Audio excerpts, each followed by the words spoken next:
coming back to Speaker's Corner, and I have my good friend here, Christian. George? John? Third time lucky. Okay, John, you've been down here all this time, and you've been talking to these people for years. Yes. What is it you're talking about? I'm talking about Jesus. You're talking about Jesus. Yes. And why do you think that we need to talk about Jesus here at Speaker's Corner? We need to talk about Jesus because he's the only way to the kingdom of God. He's the only way. It looks like you're losing your voice, like you've been here a while. So let me put this on to help you, all right? He's the only way. But listen, there are lots of Muslims that are over there. They're not coming over here. What would you say to the Muslims who are here at the park?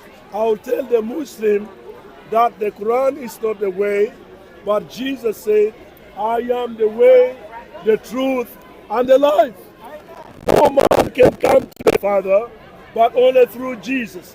Not Mohammed, no Buddha, no Hare Krishna, but Jesus. Okay, now they would say, hold on, since there are no Muslims right here, are there any Muslims here? Okay, come on, tell us. What is it about Islam and what is it about Muhammad, your man, that we need to know about? Why do you think we should accept him? Muhammad? Yes. Give me like a different... Now listen, this would be easy for you. Why should we accept Muhammad? Help us here. It's written in the Quran that... No, I don't want the Quran, I want you. Tell me why you think. Why should we accept Muhammad? What did he do for you? The center of Islam is not Muhammad. What did he do for you personally? Islam is not Muhammad, it's the Quran. So you're already deflecting from Muhammad. You don't want to talk about Muhammad. No, as I said, the center of Islam is the Quran. The Quran's all about Muhammad. So why is Muhammad important to you? Do you reject Muhammad then? No, I don't reject. Well then why don't you defend him? I can defend him. Ask me. Come on, defend him. Do you want a defense about Muhammad? You want to hear him? Yes. They all want to hear you. So come on, give me something. Help me. Persuade them that Muhammad's great. It's going to be hard, I know. This is going to be difficult. Here's another Muslim. Come on in here, sir. Come on in here. I want to talk to you. He doesn't know how to defend Muhammad. Can you defend Muhammad? Is he the model for today? You don't want to come in. Why are the Muslims scared to talk about Muhammad? Are you scared to talk about Jesus? I am not scared. Are you scared to talk about Jesus? Yes. And yet the Muslim, not one but two Muslims, do not want to talk about Muhammad. Are you a Muslim? No, I'm an atheist. I'm not talking to atheists today. I'm talking to Muslims. I want to talk to Muslims. You can talk to many other people because it's the Muslims that I love and I want to bring back to Jesus Christ. Are you a Muslim? Are you a Muslim? Come on in the front. Help us out here. Help us out here. All right, John, now let's do this. Since they don't want to talk about Islam or Muhammad, it's obvious they don't want to. Why do you think they cannot defend him? They can't defend Muhammad because Muhammad, first of all, could you go get me a Diet Pepsi?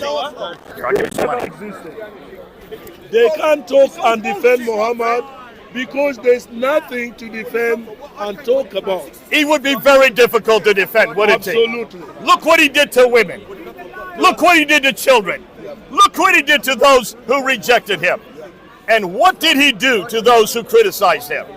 Like for instance, in Africa, in East Africa, the men were taken and they were castrated because they didn't believe in Muhammad. Okay, but to those that were near him, what did he do to Asma bin Marwan? What did he do to the Jews who rejected him there in Medina? He killed them. He killed them, he is right. He had Asma bin Marwan stabbed through the heart, did he not? Yeah, he did. The Banu Qurayza family, 800 men had their throats slit in one afternoon. Yes, sir.